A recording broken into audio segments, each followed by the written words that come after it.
It's Wednesday, February the 1st, 2017, and this is your Barbados Today evening update. I'm Emmanuel Joseph. Thanks for joining us. Topping the news at this hour, employers are being warned against stopping other contractual pay once the increase in new minimum wages takes effect. Owners and managers of businesses were put on notice this afternoon by Minister of Labour Dr. Esther Bayasuku as she led off debate on a new minimum wage bill in the upper house of Parliament. The minister also reminded employers that the chief labour officer could start legal proceedings in his own name against them for failing to comply with the new labour legislation. An employer to whom this act applies shall not pay to any employee any sum which is less than stipulated in the minimum wage order. Whenever that order is made, whenever the recommendation comes to the minister, the process is followed and the order is made, an employer shall not pay less than the sum stipulated in the order and shall not retain or withhold any sum therefrom other than an amount to be deducted under the provisions of the Protection of Wages Act or in accordance with the provisions of any other enactment. So they can withhold the PAYE and the national insurance, but that is to be sent on to the relevant agency. And where an employer pays an employee an incentive-based payment or commission, a monetary allowance, a payment for overtime work, or any other additional sums, the payment of these sums shall not be discontinued, but shall, where the terms and conditions of the employee's contract and the duties performed so require, continue to be paid in addition to the sum prescribed in the minimum wage order. A retired veteran trade union leader and independent Senator Sir Roy Trotman supported the measure, but drew attention to some employers who may want to use underhand methods to circumvent the legislation and cut workers' pay. The aim is to reduce poverty, and we will understand that if we endeavor to take a country forward by keeping people at the lowest possible wage, then what we do is that we stifle economic activity and no progress can in fact take place. And those of us who are of the view that you raise what you sell, but you maintain the wage or reduce the wage, or some companies that I made reference to, you seek to reduce the wage by whatever subterfuge you may be able to exercise, those persons are in fact reducing the capacity of our country to move forward, especially in times like this. The Barbados government says the newly declared foreign policies of U.S. President Donald Trump are posing a challenge to this country. Speaking last night at a ceremony to observe the 58th anniversary of the Cuban Revolution at the Grand Salle of the Central Bank, Minister of Foreign Affairs and Foreign Trade Senator Maxine McLean said she, however, hopes the region's strong and long-standing relations with the U.S. would be maintained for the people's benefit. The intention now must be on charting a path that focuses on our need. We are challenged by all that is evolving around us up north, but I anticipate that as we work together in this hemisphere, within our bilateral relations, within our relations as members of CELAC, and as part of CARICOM, and indeed CARIFORUM, that we anticipate that all that has developed between us, all that is necessary to ensure that our people can develop and realize our full potential will happen. Cuban Ambassador to Barbados, Francisco Fernandez, underscored the need for the Caribbean to work closer together now more than ever before. There are many challenges in this globalized and neoliberal world. And for us, the developing countries, the Caribbean nations, we have to go ahead tight, very tight, in many areas as we can. Because CELAC is the dream that came into reality, the dreams of Martí, Bolívar, Emeterio Betances in Puerto Rico, and you know what is happening now in Puerto Rico.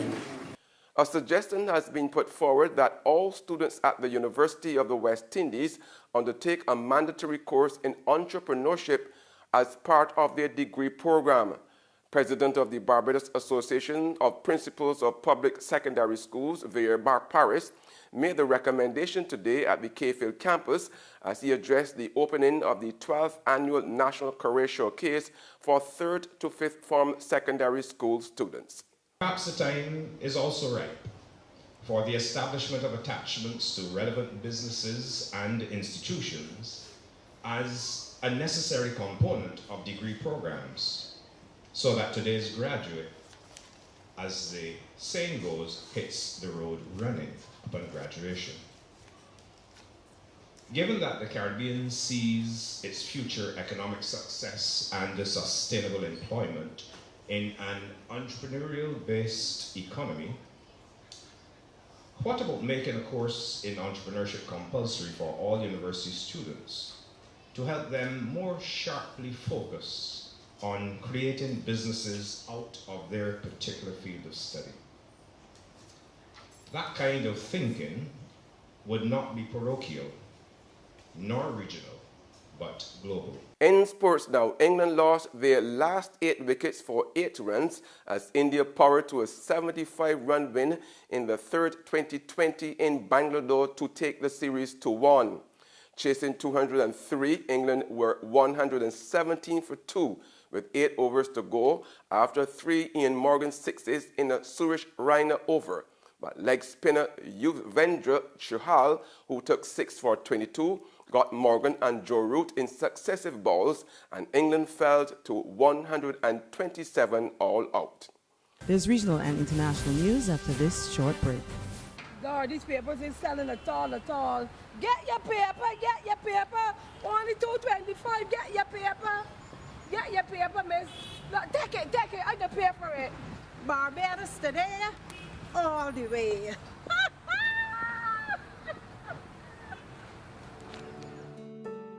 The Barbados Today, news you can trust.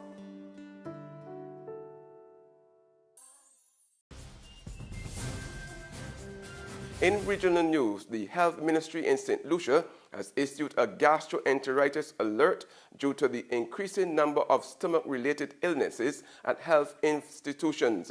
The ministry is also advising parents to keep their children at home if they have an infection.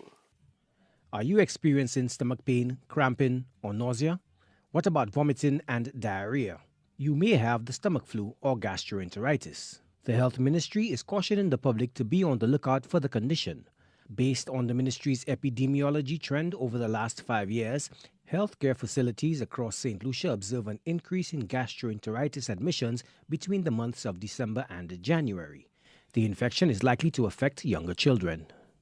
In December 2016, we saw the increases, as we normally do, specifically in the southern and western belts of the island. However, up until January, into the 3rd week of January, we continue to see above average levels of gastroenteritis within all of our health regions, and more particularly in the less than 5 age groups. We are also seeing those increases at the St. Jude Hospital and also at the Victoria Hospitals, where we noted an increase in admissions on the pediatric ward. On the global front, the British government's Brexit bill has been given the go-ahead by Parliament after 2 days of intense debate by a majority of 384. The passing of the bill gives Prime Minister Theresa May permission to trigger Article 50 and start formal Brexit talks. Do we trust the people or not? We are in the Labour Party, above all, Democrats. I believe this House does not have a choice, but has a duty to withhold from the government the right to proceed with Brexit.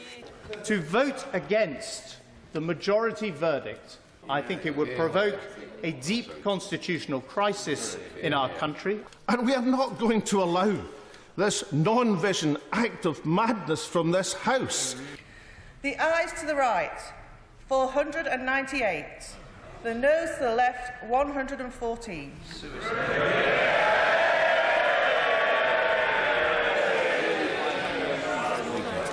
The ayes to the right, 498. The noes to the left, 114. So the ayes have it. The ayes have it.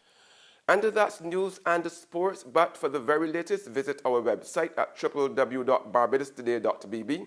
Also subscribe to our e-paper email updates and like us on Facebook. We are also on Izumi Media in bus terminals or screenplay at supermarkets and gas stations near you, as well as Channel 99 on Flow TV and Mix 96.9 FM. I'm Emmanuel Joseph. Have a fantastic evening.